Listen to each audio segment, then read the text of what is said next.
Welcome to Shankar IAS Academy's daily newspaper analysis 2nd January 2025. Before getting to the discussion, Shankar IAS Academy wishes you all very happy new year. Without any delay, let's get into today's list of articles. The first article, which is taken from the Hindu newspaper, which talks about Bhopal gas tragedy waste remains for 40 years. In this article, we are going to see what is the reason behind Bhopal gas tragedy and current legislative procedures towards industrial management in India, and also some of the safety measures towards industries of India. Look at the second article, which is taken from the Hindu newspaper, which talks about Scorpene class submarines. In this article, we are going to see what is Scorpene class submarine and its key features, and also we are going to see about Project 15B and 17A from prelims point of view. The third article, which is taken from the Live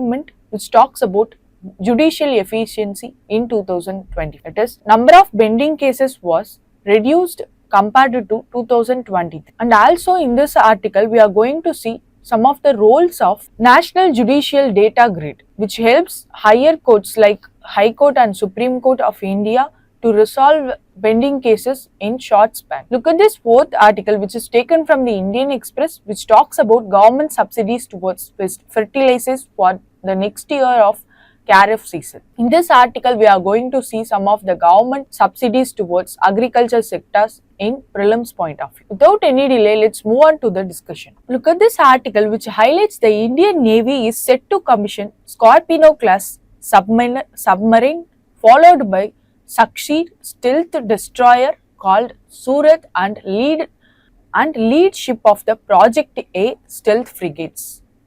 Now let's see some of the important features of Scorpeno class submarines from prelims point of view with the assistance of Project 15B destroyer and Project 17A frigates. First, we have to know about Scorpeno class submarines. The submarines are advanced diesel electric attack submarines built for the Indian Navy under Project 75, and it was developed by French company which was Naval Group, formerly called as DCNS, and built in collaboration with Mazagon Dock Shipbuilding Limited, Mumbai. It was named after sea creatures symbolizing their stealth capability. The sixth and last Scorpeno class submarine was going to be inducted in Indian Navy recently. It was named as Vakshir. These are the key features about Scorpeno class submarines. Now let's see how Project 15B and Project 17A helps in this mission. Project 15B destroyer. It is an advanced class of stealth guide missile destroyer being built for the Indian Navy's safety and security. These destroyers are part of India's effort to modernize and enhance its naval capability. And it was also constructed under Mazagon Dock Shipbuilders Private Limited, Mumbai, under the Make in India initiative. It was the successor of Project 15A Kolkata class destroyers. Under these destroyers, there are some of the vessels under Project B, that is Visakhapatnam class destroyers. The one is INS Visakhapatnam, which was commissioned in 2021. The second one is INS Mormugo, which was commissioned in 2022. INS Impal, which is under the construction, which was expected to delivered in 2025. INS Surat, which was also under the construction process, we are expected to commission it in 2015 to 2016 time span. With this information, let's move on to Project 17A frigates and its role towards this Scorpeno class submarines. Project 17A frigates. It is an advanced frigate construction program and which was aimed at building state-of-the-art multi-role stealth frigates for the Indian Navy. These frigates are being developed to enhance India's naval stealth and are successor to Project frigates, Shivalik class frigates, which was also constructed by Mazagon Dock Shipbuilders Limited, Mumbai, and Garden Reach Shipbuilders and Engineers, Kolkata.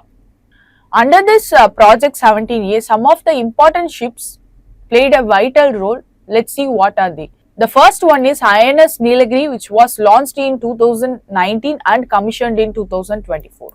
Second one is INS Himgiri, which was launched in 2020, which was still under the construction process. And also, some of the remaining frigates are also under the construction process, which are expected to delivered by 2025. With this information, try to solve a prelims practice question. What is the key feature that distinguishes Project 15B destroyer from Project 17A frigates? Option A, use of BrahMos cruise missiles. Option B, stealth technology. Option C, displacement capacity. Option D, modular construction. The correct answer is option C, displacement capacity. With this, let's move on to next article. Look at this article, which highlights that for the first time, Indian courts have cleared more cases than the number of new cases filed. That is, Indian courts reducing the backlog significantly in 2024, which enhanced the judicial efficiency aided by digitalization and technologies, has helped achieving this milestone. However, pending cases still remain a challenge, especially in higher courts like the Supreme Court. Let's see in detail about this article. When it comes to trends in bendings and case resolution rates, bending cases across all courts rose to 51 million in 2024, which is increased from 29 million in 2018. When it comes to improved clearance rate, particularly in the Supreme Court and the district courts, indicates progress in addressing the backlog cases and timely resolution of cases in India during 2023 to 24 time span. With this, let's see the performance of Supreme Court and district courts in the clearance of pending cases. When it comes to Supreme Court cleared 68,298 cases in 2024, leaving a pendency of 83,312 cases, which was according to the annual report of Supreme Court. For the first instance, it achieved a clearance rate of 109.8%, surpassing new filings. When it comes to district courts disposed of 13.4 million cases in 2024, leaving a pendency of 31 million cases as per National Judicial Data Grid, and it is also achieved over 2 million more cases disposal compared to 2023. Let's move on to some of emphasis on clearing old cases towards Supreme Court. That is, special focus on cases pending for more than 10 years. Constitutional bench formed in 2024 to adjust high priority cases related to constitutional questions, which all results in the disposal of 2,318 cases, that is 20% reduction compared to 2023. With this, in this reduction, National Judicial Data Grid played a vital role. Let's see what are they. Role of National Judicial Data Grid in monitoring pendency in Supreme Court was vital towards this reduction in 2024. It provides real-time data on pendency, institution and disposal of cases across all the courts in India. It also helps to identify bottlenecks and allocate resources effectively. For example, district courts in Uttar Pradesh used National Judicial Data Grid to prioritize long-term pendency cases, which reduces the pendency by 15% in 2024 according to the data. Now let's see some of the creative initiatives towards reducing pendency in courts across the India. The first one is e-court project phase 3, that is integration of e-filing, case tracking and virtual hearing under one platform. As of 2024, over 18,735 courts are computerized and enhanced in technological perspective. The second one is virtual hearing. This was introduced during COVID pandemic. This virtual hearing have become routine with over 20 million virtual hearings conducted by November 2024 as per Department of Judiciary in India. This also improves the access to justice for remote areas.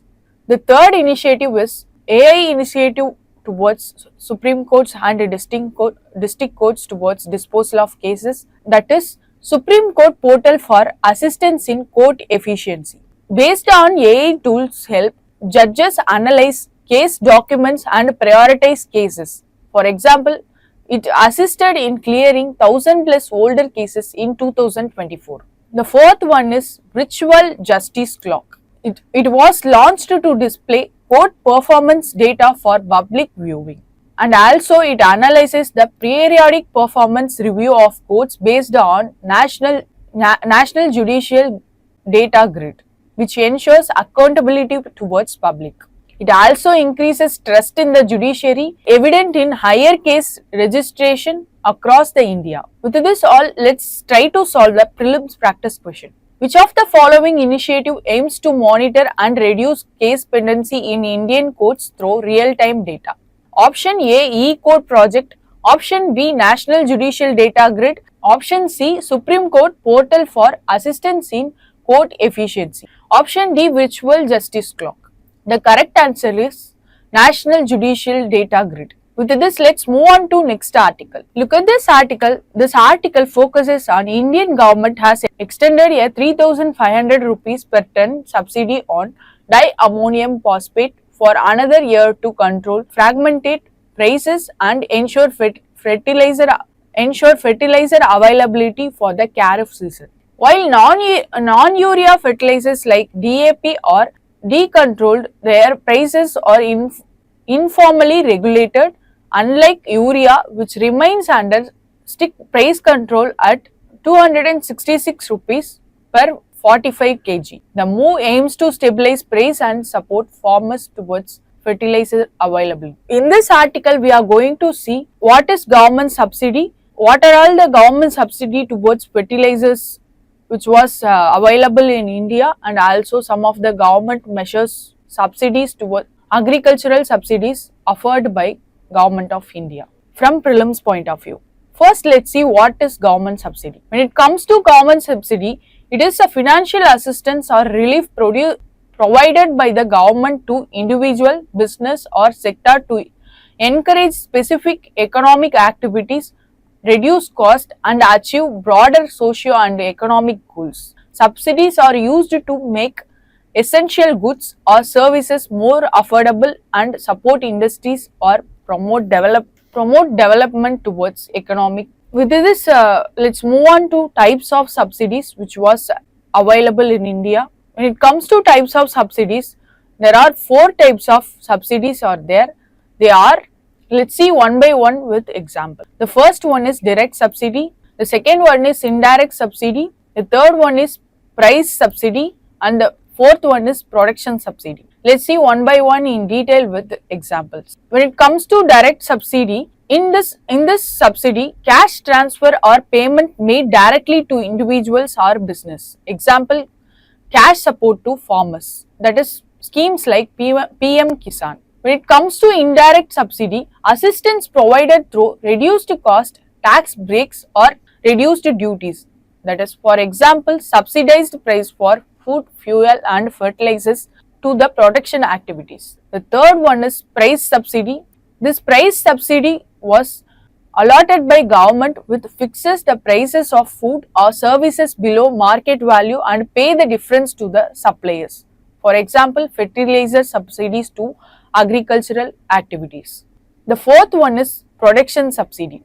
In this subsidy, government assistance given to producers to low production cost. For example, agriculture subsidies for seeds or machineries for enhance the agricultural activities and boost economy towards agriculture sector in India. In this, we are going to see in detail about fertilizer subsidy in India.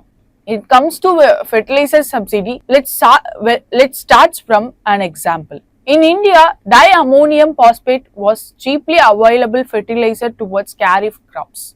Why it is needed? To make fertilizer affordable for farmers and ensure food security in India.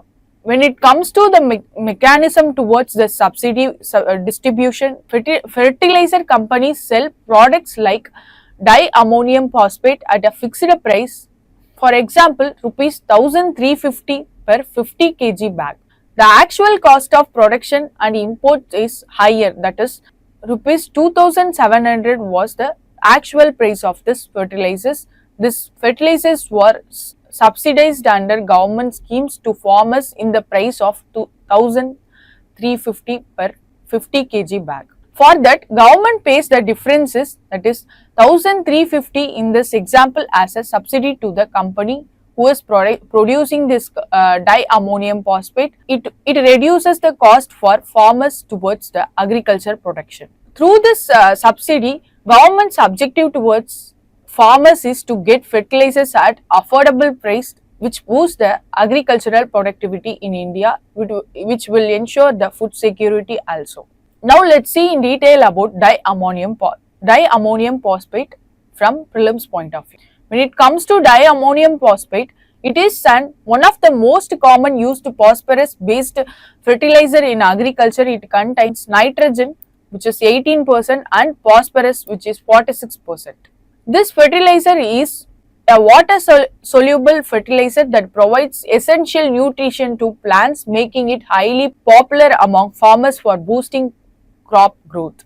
Let's see some of the benefits of using DAP in agriculture to boost productivity in agriculture sector. The first one is soil fertility.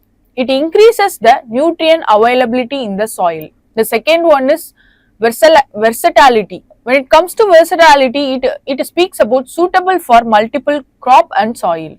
The third one is quick nutrition absorption. Quick nutrition absorption, that is immediate nutrient availability towards plants and soil. The fourth one is balanced growth. It will give uniform plant development towards the field. The fifth one is boost yield. It will give us the higher productivity than other fertilizers which is available in the Indian market. With this all, let's move on to some of the important agricultural subsidy schemes of the Indian government. The first one is PM Kisan. It provides direct income support to landholding farmers families, and also has eligible farmers receives rupees 6,000 per year in 3 equal installments. The second one is Pradhan Mantri Fasal Bima Yojana. It is a comprehensive crop insurance scheme covering farmers against various risks like natural calamities. It aims to provide financial security to farmers in case of crop loss. The fourth one is Paramparagat Krishi Vikas Yojana. It promotes organic farming, which promotes organic farming practices and supports farmers in transitioning to organic agricultural practices. Agricultural Infrastructure Fund. Because of providing financing assistance for developing post-harvesting infrastructure like cold storage, warehouses and processing units to ensure the availability of production towards food products which is perishable in nature. It also aims to post-harvest losses and improve farmers' income for longer run. With this all, let's try to solve a prelims practice question. Consider the following statements. Statement 1. Diammonium phosphate contains 56% of nitrogen and 18% of phosphorus. Statement 2. It is insoluble in water. Which of the above statements is or are correct? Option A 1 only, option B 2 only, option C both 1 and 2, option D neither 1 nor 2. The correct answer is option D neither 1 nor 2. With this, let's move on to next article. Look at this article which discusses the toxic waste from the Union Carbide factory in Bhopal, lying at the site since the 1984 gas tragedy, is being transported to Pidampur for incineration under strict supervision. Amid protest from locals over environmental concerns, authorities aims to complete the disposal within 9 months, adhering to a court mandate deadline. In this article, we are going to see some of the outline of Bhopal gas tragedy, how it happens, and let's see current legislative provisions towards industrial safety, and some of the safety mandates followed in India towards industrial and factory management. Let's see about the glimpse of Bhopal gas tragedy. This was happened in 1984, which is a massive leak of methyl isocyanate gas from the Union Carbide factory killed over 5,000 people and injured thousands in the local area. After that, 337 tons of toxic waste remained at the city for nearly 40 years, leading to health and environmental issues. According to recent incineration process which has happened in Pithampur's treatment storage and disposal facility under heavy security as per court's instruction. With this, let's move on to some of the legislature governing such factories in India. The first one is Environmental Protection Act 1986, which provides a framework for a protection of environmental and prevention of hazard in industrial processes. The second one is Factories Act 1948, which governs the safety, health and welfare of workers in factories. The third one, Hazardous and Other Waste Management and Transboundary Movement Rules 2016, which regulates handling, storage and disposal of hazardous waste in industries and factories in India. The fourth one is Public Liability Insurance Act 1991. This ensures the industrial dealing with hazardous substances to provide insurance for affected individuals and families. The fifth one is National Green Tribunal Act 2010, which is an comprehensive which enables victim of environmental harm to seek compensation and justice towards this unexpected accidents happen in industries and factories which are located in India. With this all, let's see some of the safety protocols mandates for Indian industries and factories which are followed. The first one is risk assessment and management plans, which helps industries must identify potential risk and prepare mitigation strategies. The second one is regular safety audits, that is comprehensive checks to ensure compliance with safety standards which is doubted in industries and factories in India. The third one is on-site emergency plans, which is for managing industrial accidents unexpectedly. The fourth one is community awareness program. Through this program, government should educate nearby residents on safety measures and emergency responses towards this unexpected accidents in industries and factories which are located nearby. The fifth one is strict waste management practices, ensuring scientific handling and disposal of hazardous wastes to ensure the environmental safety. With this all, let's move on to recent updates towards this Bhopal tragedy. The first one is disposal begin under the court mandate for the Madhya Pradesh High Court with strict deadlines, and also government make a green corridor was ensuring spill-free transportation of this wastes under the supervision of scientific experts. Third one is incineration is being conducted under supervision by scientific experts under Central Pollution Control Bureau and Madhya Pradesh Pollution Control Board. And the last one, which is the ongoing debate which was going towards local concern and official assurance towards this case with such any risks towards health and environmental issues which was prevalent in that area.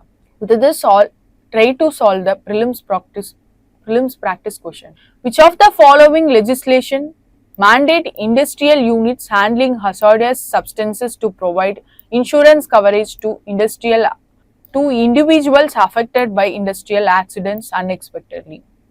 Option A, Factories Act 1948, Public Liability Insurance Act 1991, National Green Tribunal Act 2010, Environmental Protection Act 1986. The correct answer is Public Liability Insurance Act 1991. Coming to the conclusion, if you like this video, hit like, do comment and share it to your friends, and don't forget to subscribe this channel. Once again, I wish you all Happy New Year. Thank you for listening.